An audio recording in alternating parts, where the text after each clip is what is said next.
अत्यंत प्रसिद्ध था। उनकी प्रसिद्धि उनके कठोर और निष्पक्ष न्याय के लिए दूर दूर तक फैली हुई थी।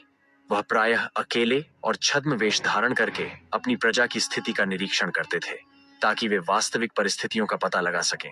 इस रीति से उन्हें कई विचित्र और चौंकाने वाली बातें ज्ञात हुईं और उन्होंने अनेक रहस्य सुलझाए। इसी कारण उनके शासनकाल में न्याय कभी विचलित नहीं होता था। एक समय एक योगी ने उनके राज्य में प्रवेश किया और नगर के सम्मुख बहने वाली नदी के दूसरे किनारे पर अपना आश्रम स्थापित किया। वहां उसने पत्तों और टहनियों की एक छोटी सी कुटिया झोपड़ी बनाई, जिसके मध्य में एक बड़ी पवित्र अग्नि प्रज्वलित थी। वह स्वयं जलती हुई धुनी के बीच आसन लगाकर बैठ जाता था। शीघ्र ही उसकी चमत्कारिक शक्ति और कठोर तपस्या की ख्याति पूरे नगर में फैल गई। अनेक लोग उसके दर्शन और पूजा के लिए आने लगे।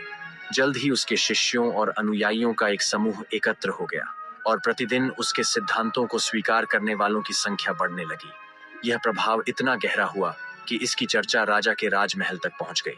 तब विक्रम को यह संदेह होने लगा कि यह दिखावटी योगी सामान्य नहीं है और इस भेष के नीचे कहीं उनके जीवन के विरुद्ध कोई षड्यंत्र तो नहीं रचा जा रहा है। सत्य जानने के उद्देश्य से एक रात राजा महल से गुप्त रूप से निकल पड़े। उन्होंने वेश बदला, नदी तैरकर पार की और योगी की कुटिया के एक कोने में जाकर छिप गए। कुटिया के भीतर जो दृश्य उन्होंने देखा, उससे उनके हृदय में भय का संचार हो गया और उनके साहस की कड़ी परीक्षा हुई। उन्होंने देखा कि योगी अग्नि के मध्य बैठा है और उसके सामने एक भयंकर शव पड़ा है। वह मृत शरीर पीठ के बल लेटा हुआ था और एक व्यक्ति, जिसे राजा ने पहचान लिया कि यह उनका निष्कासित और असंतुष्ट मंत्री है, उस शव की छाती पर बैठा हुआ था। वह व्यक्ति कुछ मंत्रों का जाप कर रहा था और रह रहकर लाल चंदन में डूबे फूल, बेलपत्र और धूप को उस मृत शरीर के मुख में डाल रहा था। शव को पुनर्जीवित करने का वह भयानक अनुष्ठान चल रहा था और लगभग 1 घंटे बाद उस पूर्व मंत्री ने चीत्कार कर कहा, बोल, हे पुत्र, बोल। यह देखकर विक्रम को बहुत भय हुआ कि मृत शरीर के होंठ तो हिले, किंतु कोई स्वर बाहर नहीं आया। पूर्व मंत्री ने पुनः जोर से पुकारा, बोल, ओ मेरे पुत्र, बोल। इस कृतघ्न राजा से प्रतिशोध लेने के लिए, हे मेरे प्रिय पुत्र, मैंने तुझे मां काली को समर्पित कर दिया है।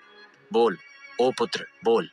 इस गंभीर और उत्कट विनती के अंत में अपने ही पुत्र के उस हत्यारे ने शव के मुख में ताजे फूल, चंदन का लेप और बेलपत्र इत्यादि की एक और मात्रा डाली। होंठ फिर से कंपाए, पर बिना कोई शब्द बोले। उस निर्दयी पिता और पूर्व मंत्री ने तीसरी बार गुहार लगाई, किंतु उसे कोई सफलता नहीं मिली।